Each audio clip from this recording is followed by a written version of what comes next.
After years of helping online businesses make more money by advising them on their taxes and finances, I've now made it my mission to reach as many profitable online businesses as possible to help them save on their taxes and make more money. On my quest, I bring you proven and real profitable online business owners, and we dig into how they do it. All right. Hello again. Thanks for being here on The Few, the Proud, the Profitable. This is the podcast where we talk exclusively to 6- and 7-figure online business owners. We know that in this space, there's a lot of people who fabricate, who exaggerate their successes. So what we do here, we've taken the guesswork out of it for you, and we only talk to people who are actually making real money online. We've got one of those today. Tamara Thompson, thanks for being here. Oh, thanks so much. I appreciate you having me. Yeah, we're excited. This will be a lot of fun. So the first thing we always ask everybody is just in a couple of sentences, tell us who you are, tell us what you do. Oh, it's hard to do it in a couple of sentences. No, well, okay, do it in many sentences then. Yeah, Go for it.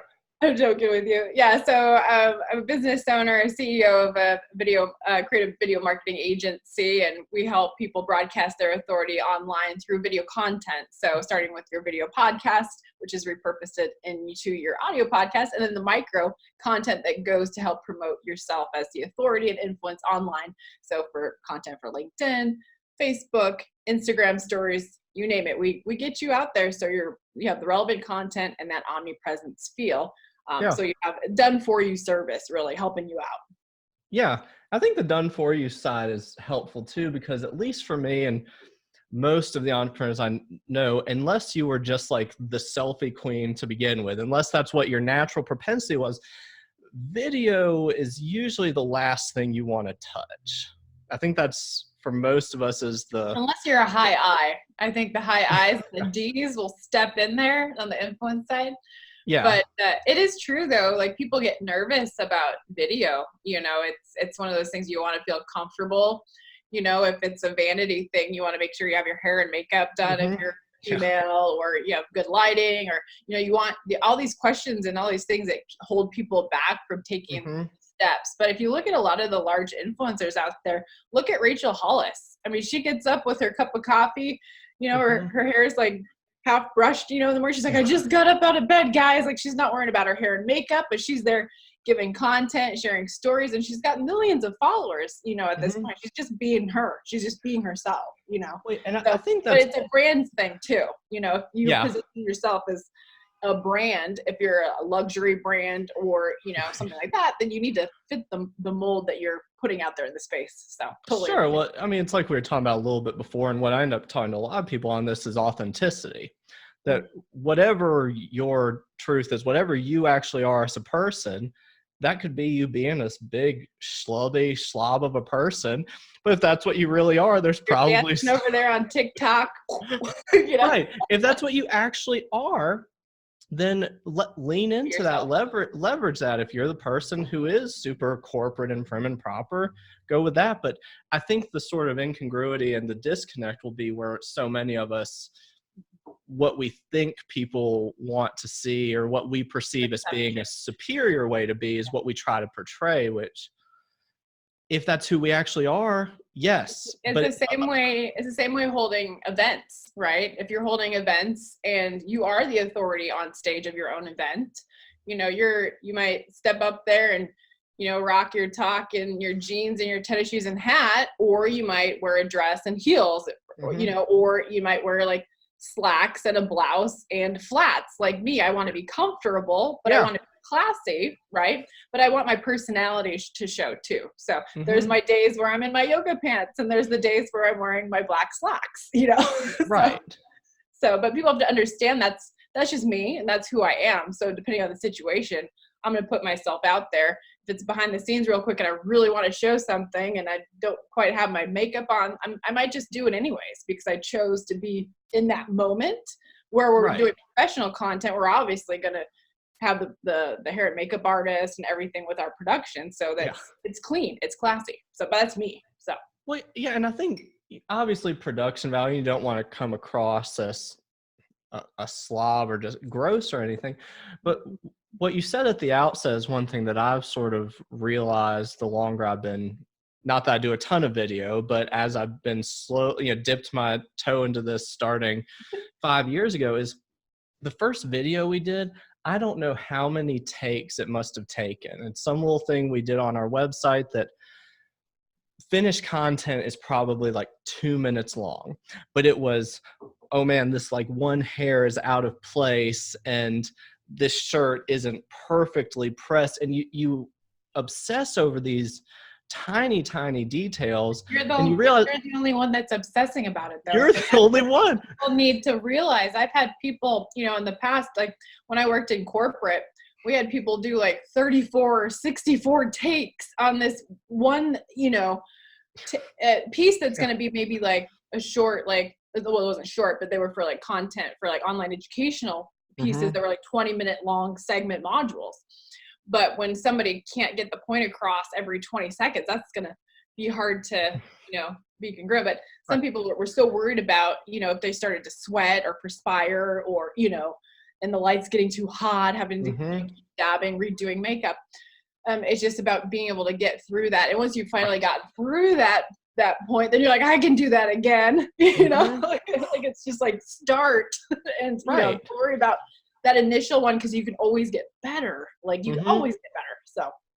Well, it's not a perfect parallel, but some of the guys that we work with, they're called the marketplace superheroes, and they train people how to be Amazon sellers. And one of them, a guy named Robert Rickey, he talks about how when you're creating your first product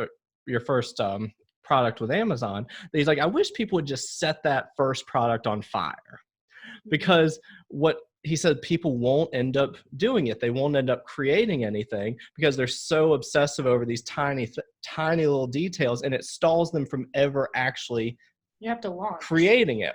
He's like, your first product's not going to be the best one. Your first video, your first anything is going to be, by the standards you'll have later on, will probably be pretty atrocious, but we got to get through it. Yeah, no, it's true. Like, and that's why it's important when you're setting up your products or services, whatever that is, you have to have that consistent product. You have to create the product, have the actual funnel in place. What's the marketing like? What's the sales copy? Where is this going? What's the call to action? Who are you marketing it to? Because a lot of people are just out there like in this entrepreneurial space, like, I'm going to create this and it's going to do awesome because I just saw Dean Graziosi and Tony Robbins launch it and they did amazing. Like people have these conceptions that they have to have their market in place. They have to know where they're going to be marketing it. If they have a Facebook group that, they've been priming or whatnot, or an email list, or if they're going to a webinar or whatnot, like they have to know where they want it to go. We work with people that are, are marketing consultants, and they have to make sure that they have that whole process down. And being a business owner myself, we've gone through the processes of learning like what we have to have in place to enroll, 20 new clients today. Like I have to be able to, I know that, like when we are at events and we enroll, over 20 people in one sitting in one day or one weekend and generate multiple six figures in a matter of 3 days, we have to know how to onboard those people and make them happy from the get-go.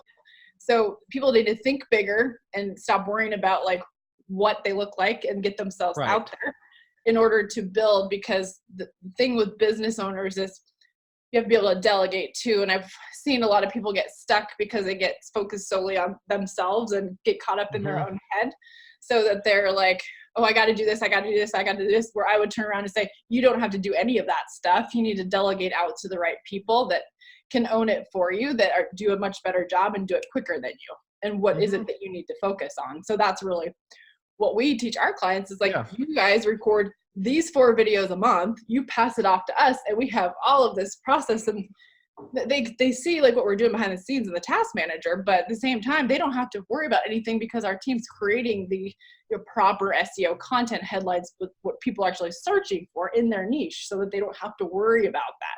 So when people get too caught up in their head for their business, thinking that they have to do everything, it's really just a sense of like, no, you want to build, you want to generate more revenue, you have to delegate out the right times and figure out if it's contractor or employee, because a lot of the time you don't need to hire an employee right off the bat.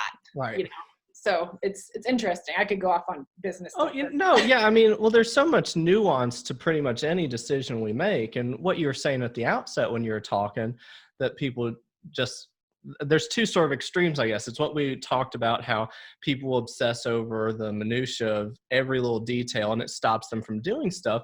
Other times people will do sort of the opposite of what you were saying, where they don't have any sort of plan, to where they say, I'm just going to create this content, I'm going to blast this stuff out, I'm just going to go nuts, but they don't have any of the infrastructure. They don't even necessarily, going to what you said, have they don't a even purpose. know if that's what they don't even know if that's sometimes what their audience wants. Audience wants, if that's what they want to sell, and sometimes it's funny when you talk to clients about anything. You say, okay, or they tell you, I want to do this. And you, okay, perfectly reasonable.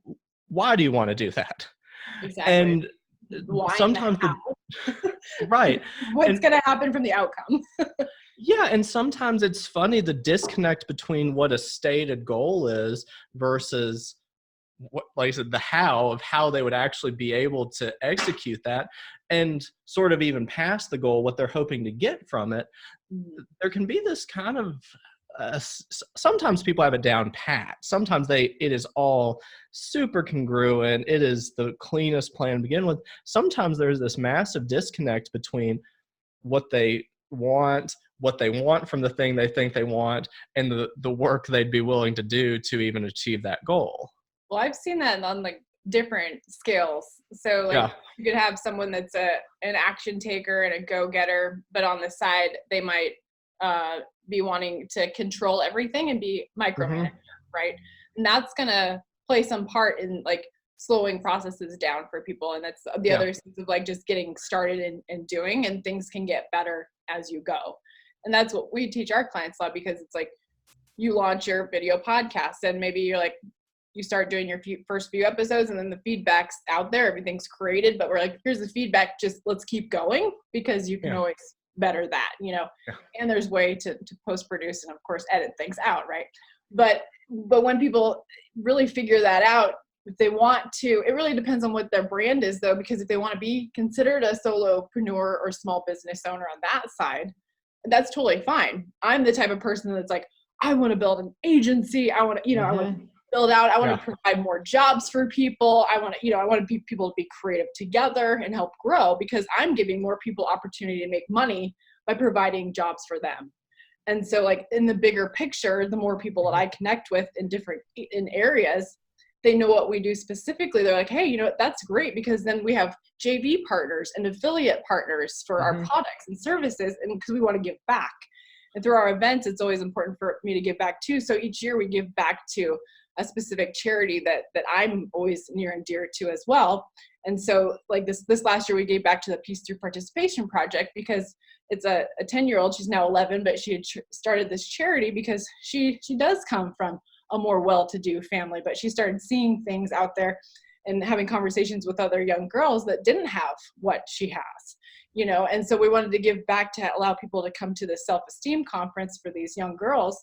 And so we started donating. So it's like $50 a head, so here's, $1,000 here that's going to help bring more people together. And then they have different pillars that help girls with self-esteem, personal development, eye care, dental, like those things. But like, see, when you start giving back in your own business model, when you can, like it starts opening up doors more abundantly. It's very intriguing to me, but the more I give back and give back to other people, of our JV partners, like people start referring you more, and then you're not just worrying about what's my ad copy on my Facebook ad, or what's my copy on my sales page to my webinar. Like that's a piece to it. But when you're really trying to build out something, because we work with a lot of impactful entrepreneurs too, because they want to give back, but I'm the same way, but I want to be, profitable. So it's like making a profit, and you're making profit from a passion and making a difference. But people making an impact separate the two and understand that you can do both, but you have to know how. And being impactful and actually being able to give back is predicated on being profitable. Doing all that stuff is fantastic. But if you're not profitable, you're not giving back much, because you're not in business. Yeah, exactly. But the agency route, and just really scaling a true business has always been more appealing to me. And that's most of what we deal with our clients, because one, it's actually some degree of passive income that you're building for yourself. It's not just that you have this sometimes uber profitable job, but you still have a job. But if you're a solopreneur, sure, I'm not saying it's impossible for you to make a difference. It's not impossible for you to do this stuff, but it's all just relative to scale. You only have so much bandwidth, you only have so much you can reasonably make. It's just you, to where there's only so much you're going to be able to do in that model. There is a very blatant and obvious cap to what you're going to be able to do there. Well, each time, I know in my previous situations over the last 7 years since I started the business, the things that held me back in the beginning was I kept getting sucked back in. So I kept getting sucked back into fulfillment. And I have such great team members now. Our head of operations is amazing, project management, amazing. Like, it's like, they literally say, like, we don't want you in there. Like, right. Because I'm a creative and I'm so good at the relationship building and the connecting experience. That's all I do, is just connect with high level individuals and business owners, get myself out there to be seen, have my own show, and, get on other shows as well to share what we're doing as an experience for people and how we can provide help with our service. And so, but it's more about an experience than just like being a service-based industry. I think that's what differentiates us a lot of the time, because a lot of the time people will come back and they'll say, you know what, Tamara's team cares. Like, there's a lot of people that out there that really are just there to take your money. Like, we want to make a difference. We want to care, but we want them to see results. So be like, you guys have to do your part so we can do our part, Right. That's the thing, is people get set up on things, but if you're not taking the actionable steps for yourself for the next part of the team, if it's your team or a service or whatever, then it gets bottlenecked back in there, right? So it's like, and that's what, after I started delegating out, I was like, oh, I don't have to do this. There's somebody out there that's better than me than this. This is awesome. So I'm just super grateful to just be able to say, like, when you find the right team members, I'm not saying it's easy. Like, you can go through VAs, you can go through designers, and we have people take like personality tests, like the DISC test or the Colby test. So we're like, what are their strengths? Put them in those roles, because that's really what's going to define where your company goes and who's going to help propel you. And you start realizing who has those strengths, and you're like, keeper, keeper, they're helping us grow and scale. And so, and that's always exciting too, but it's definitely learning. You just have to hold on to your pants. So I think people get discouraged when they have a bad experience, because, like you said, finding the right people is not easy. One of the most miserable tax seasons, I had 2 really bad tax seasons. One is where I blew out my back right in the middle of it and had to have surgery pretty much as soon as it was done. So I'm working 80, 100 hours with a blown out disc. The second one was when I hired a CPA who just wasn't up to snuff, and we'd taken on all this additional business predicated on the idea of there being 2 of us to do it. And then that didn't work out. So it was me here until 3, 4 a.m. every morning. So it was miserable. Part of it, the fault of it is mine, because I hired the wrong person. But I think people will and I think they even talk about this in one of Mike McCloud's book. I think it might have been Clockwork, I can't remember which, where he talks about where people will have a bad experience and they don't like the way things are going. So like, forget it, I'm not hiring anybody else. They downscale their team again, and then they're back to just doing it. They bottleneck themselves right back. But I think because it is hard to find good help, instead of, if you get it wrong, just trying again, refining your process, looking at your own management style. Some of the failures I can see in terms of that we've had and have now in the organization is because I don't structure things right. It's because I've got my own issues as an entrepreneur that I haven't offloaded the work that I should, or offload in the way that I should. But I think the easy thing to do is say, nope, I'm a solopreneur, or nope, I'm getting rid of the staff and I'm done. But I think the other thing is too, is people, like you said, the word failure, which I don't even have that in my vocabulary. It's like even Lori Grenier from Shark Tank, like says, like, you don't use the word failure. It's a learning lesson because, Yeah. and I'm the type of person that's like, next, because I'm just like, boom, boom, boom. I'm like that top, what they said, 7% of women that are negotiators. So I'm like in there figuring out what works and who works well and ask questions. I'm kind and compassionate, but you have to be able to listen. Mm-hmm. But when it doesn't seem right that I know, like automatically, like, okay, sorry, unfortunately, we have to let you go. We have to try something else. But it's like what they say, like, I like to give people opportunities because they say like hire fast, fire fast, whatever. I don't fully believe in that.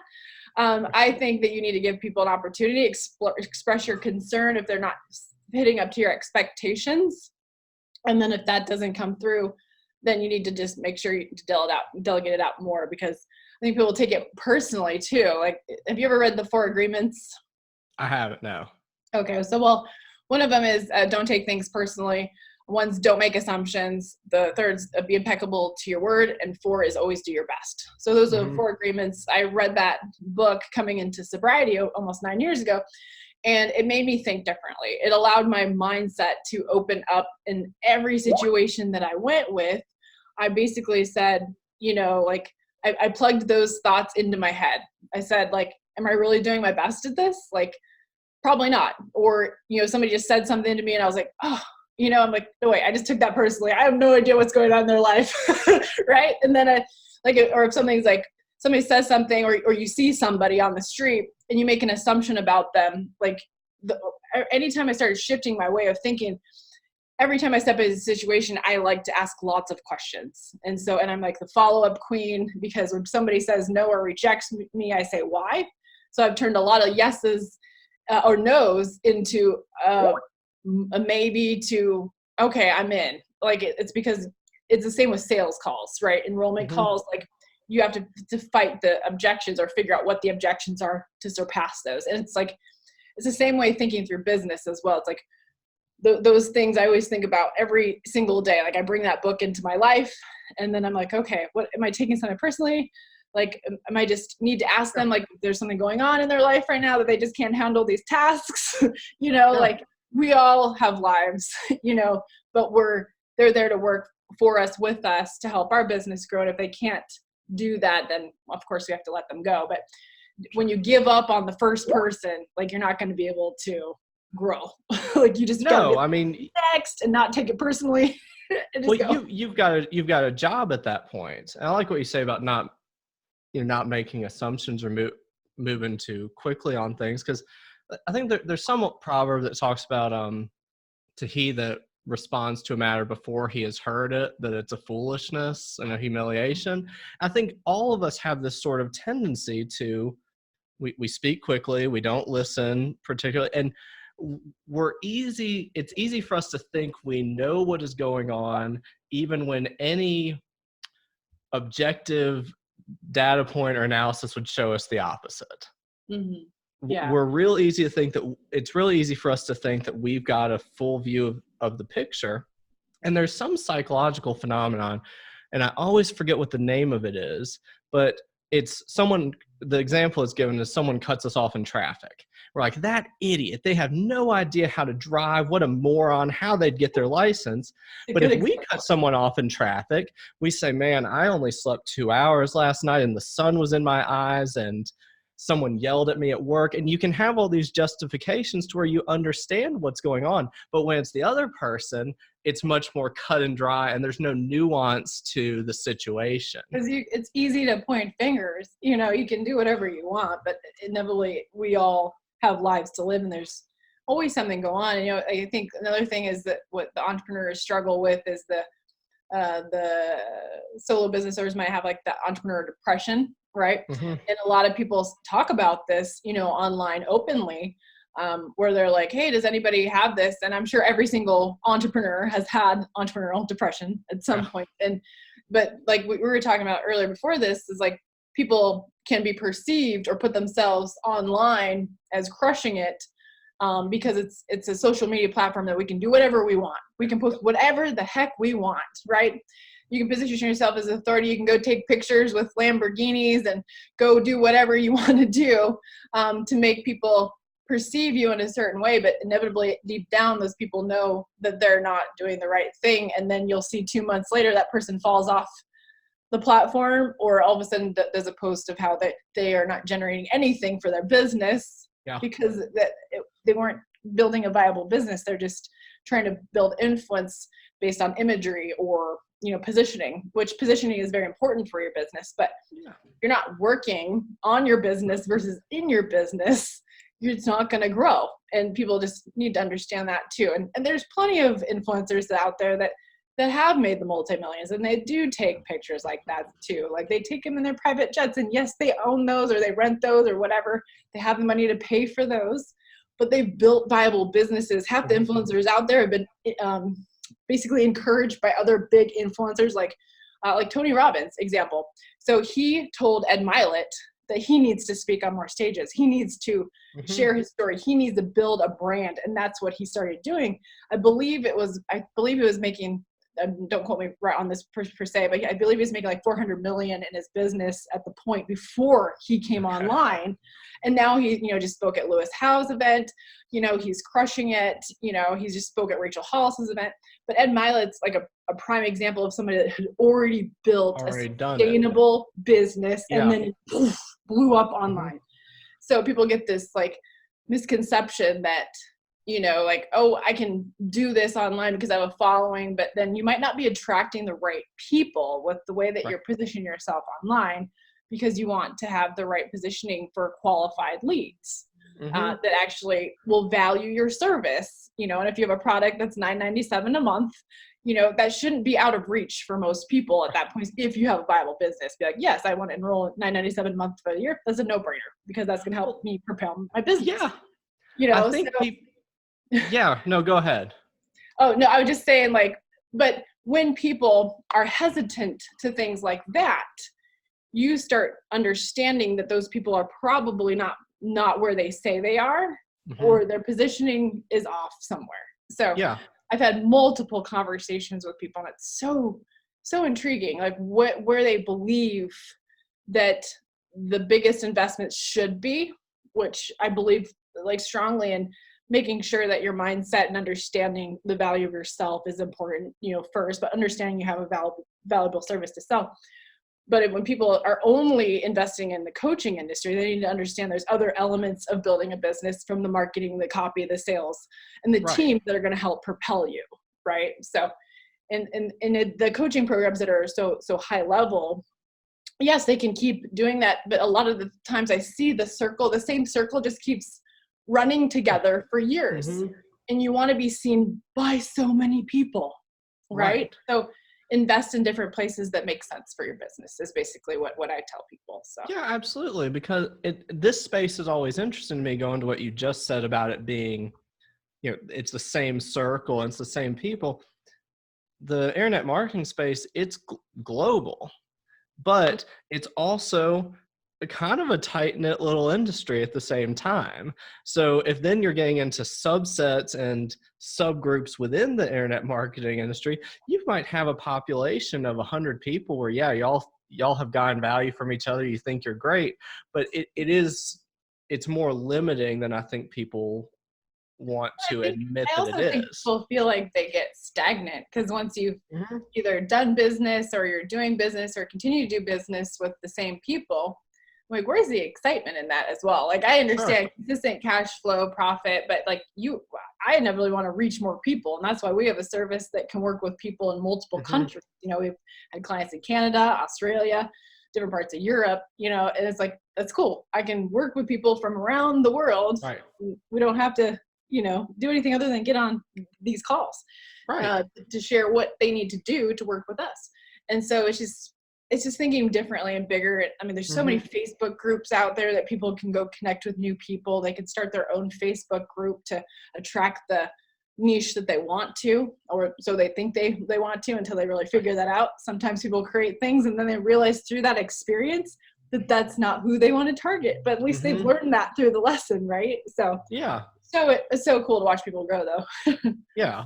Well, you were saying there, and you're saying it a little bit back about targeting the right people and building the right audience.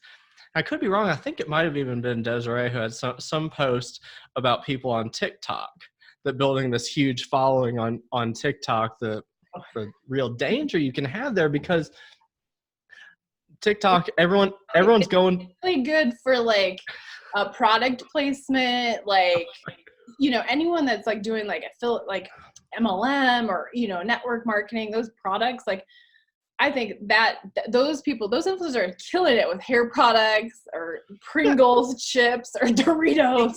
It's not that it doesn't have value, but people confuse and conflate getting an audience with the right audience. I know. And that's what's so fascinating, is people will think that, oh man, I've got a ton of people following my page, or I'm getting all these likes, and that's cool. You see the people describing their success. Not everyone, I'm not stating this for everybody, but a lot of the people that I've spoken with about TikTok, exactly the platform, is stating that, you know, yes, we're getting like thousands of views, I've got thousands of followers, and my question is, have you been able to monetize it?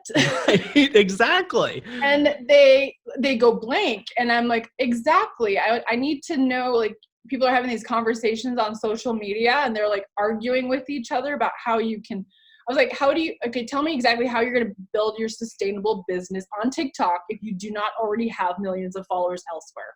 You know, you have to ask the right questions, because most of the people that I've talked to that are doing workshops and trainings on TikTok are not monetizing that, not in the extent that they want to, that they might be doing really well on the other side of the funnel business, you know? Yeah.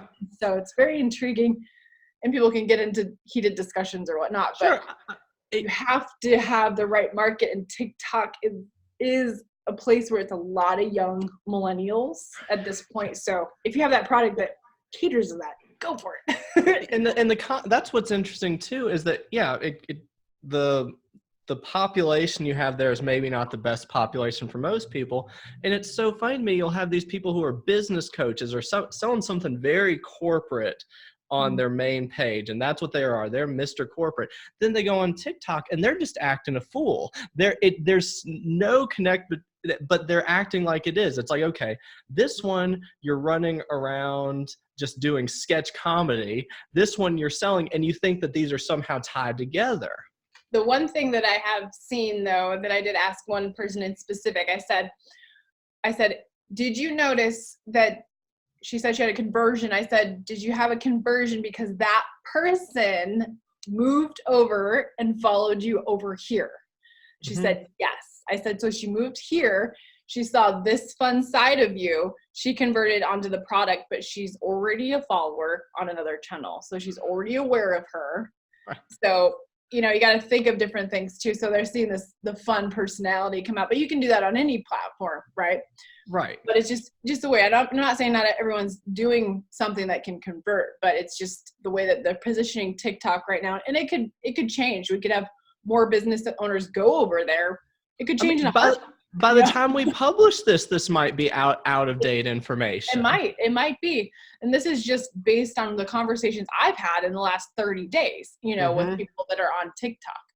And people are doing webinars to it, but I'm surprised that some of the people I asked about the webinars, they had not been able to convert and monetize it. So that's their way to monetize, is that through that webinar, teaching them how to create more consistent flow on TikTok. But it's not about selling a product on TikTok, right? So right, and it goes to any sort of business venture. It's the old cliche of like, work smart, not hard. Just because we're putting effort into building a following, like we can be working really, really hard on something, doesn't mean it's necessarily the best use of our time, especially when there's so many other platforms. And again, well, I think people should focus on a couple of platforms and then have your VA or whatnot, like schedule out posts, you know, so you're not focusing on that's another thing. Unless you love doing that, like it's time consuming to have yourself like trying to post, upload, whatever, Yeah. Instagram selfies. So you're either giving up your own time or you're expending resources to get it done. So for anything that we're investing in, we've got to take stock of, okay, yeah, it's really fun running around on this dinosaur costume on TikTok, or it's really fun posting on this, but are we getting a return on this? And maybe the answer is yes. I'm not saying that definitively and absolutely that it's not, but could be a long-term strategy, and just seeing how it evolves in 2020 with business owners, entrepreneurs, and it's a very creative platform, that's for sure. So it's I saw a photographer, whithat I'm having my team like edit some videos together based on some of our video intensives behind the scenes from our clients, that they're going to post on TikTok to see like what actually works, because I saw he had about 6.5 million followers. So I wanted to message him and be like, I want to know if you're monetizing your photography business, because instead of owning a video agency, I'm sure it could happen.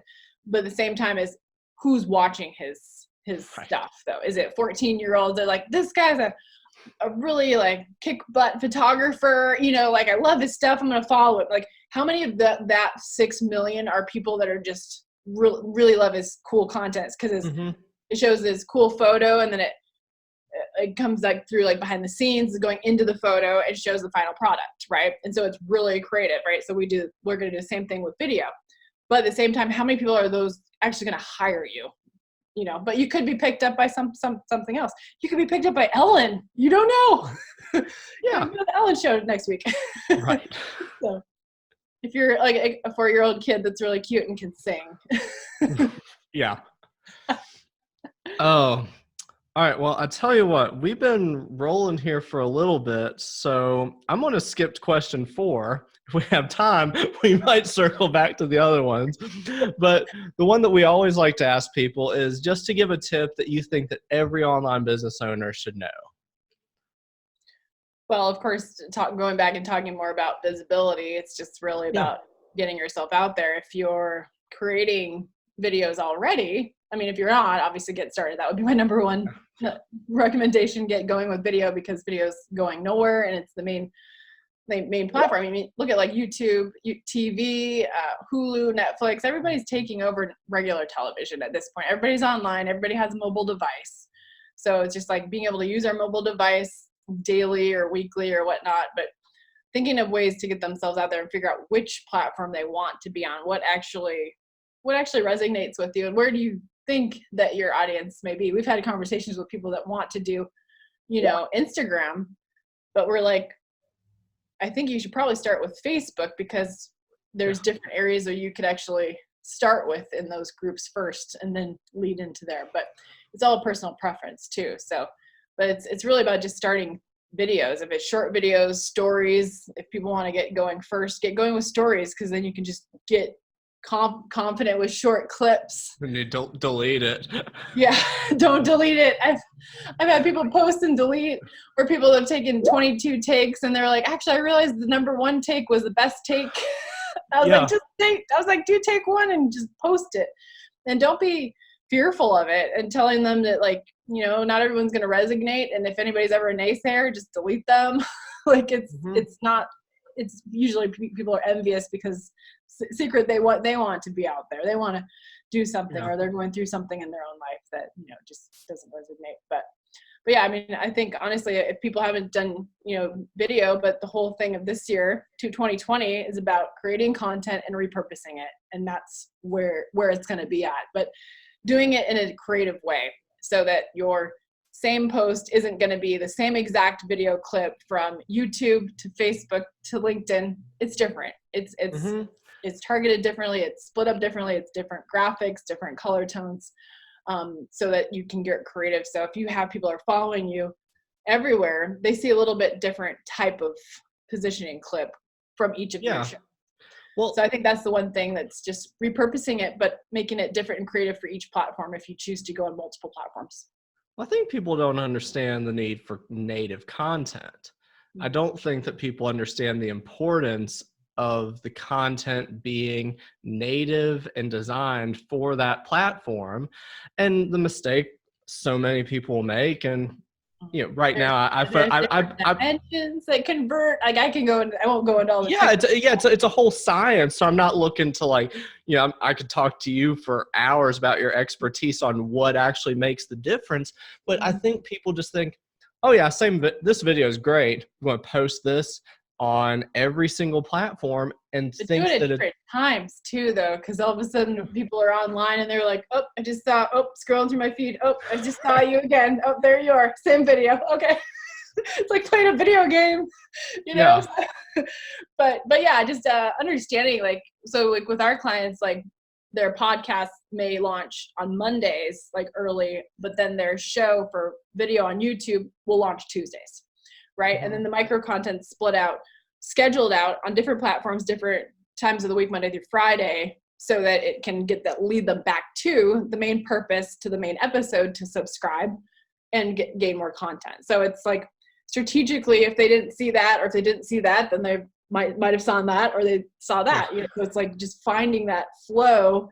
You're going to be seen. Some people will see you all over. Some of them will only see you once. So just knowing that if you're just don't post it all at the same time, same piece. So I think that's really what people need to focus on this year. Just thinking like what really works on which platforms, what kind of content, what kind of video content. Is it short, just little snippets with your smartphone, or is it pre-recorded content, or is it like Facebook Lives that you can also repurpose as well? So it's just thinking and figuring out where they are, who's hanging out and watching you, and asking them what they want to hear next. Although lives do crack me up, this isn't shade on them in general, but when people try to repurpose lives, I think they gotta be really careful.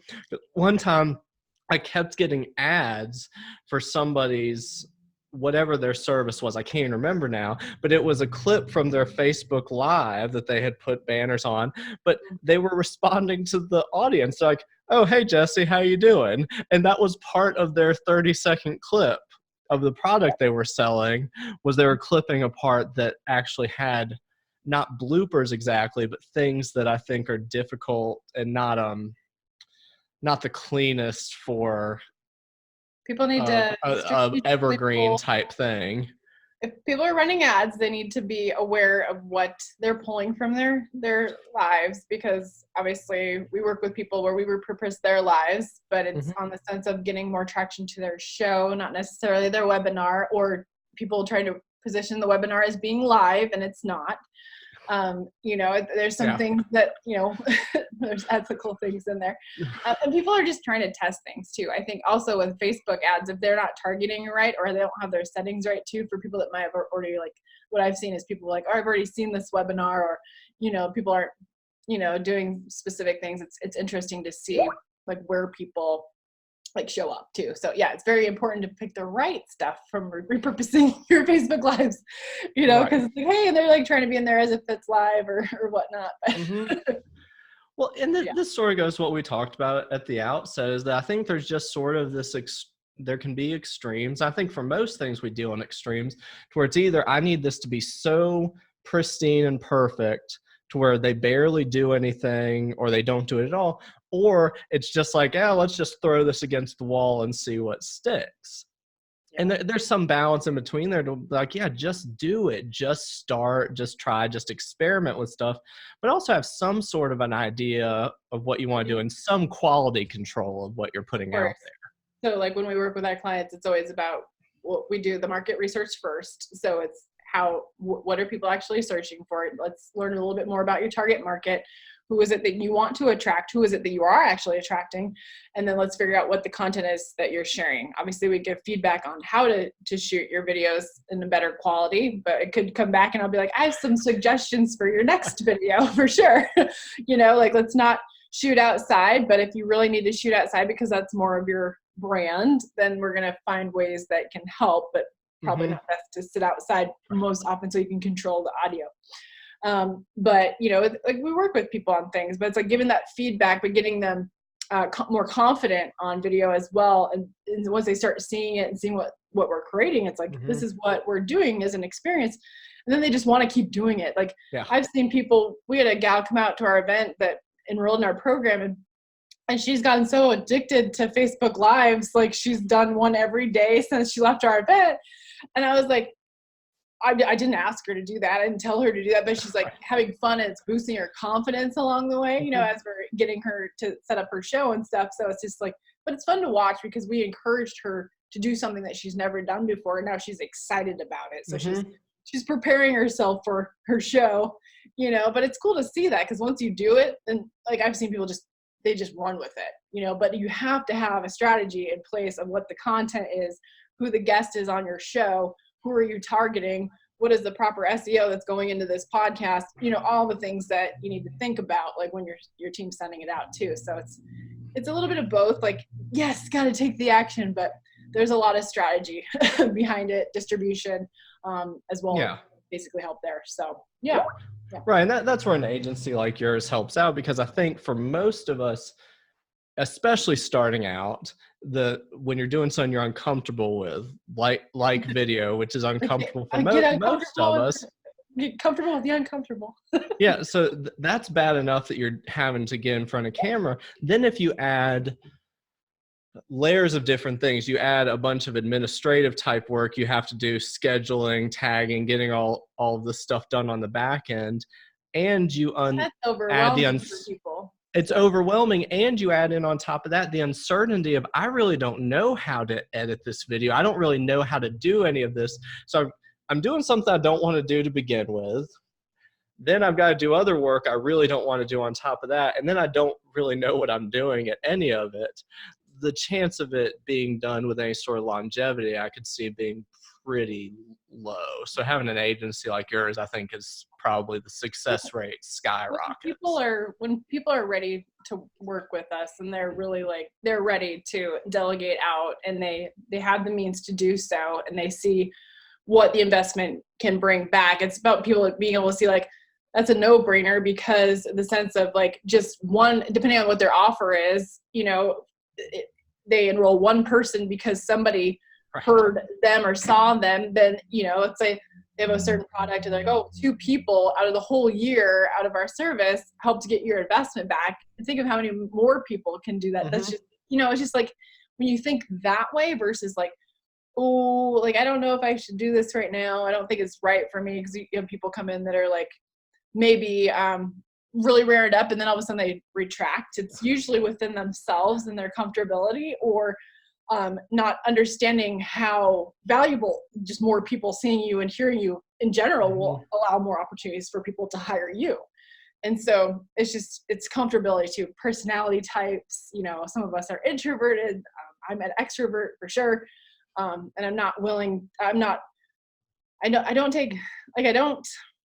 I'm just a different type of breed. I'm very resilient at this point, but it's just, I told you earlier, like, I don't take no for an answer. It's like, I want people to understand why we do what we do and how it can help serve them. And so it's like, when they start realizing that, and it's about the human connections that we make, it's not even just about the service, you know, it's about helping us make introductions for them, for their business. And so when we understand what you do, we say, hey, we want to introduce people to you, to your CPA firm. We want to do this for you because we want to give back to people who invested in us. And that's what's really strong about it. So people keep coming back because we bring them business too. Not just from us, but from our introductions, because that's really how it should work with business, you know? So. Yeah. Awesome. All right. Well, I don't want to keep you too long. I know we've been talking a long time, just getting through basically like one of the questions, which is how we like it. I actually enjoy it more when we're just get rolling on a topic and don't even rattle through the list. So for anyone who's looking to work with you, who wants to contact you, what's your website? What's your best method of contact for them?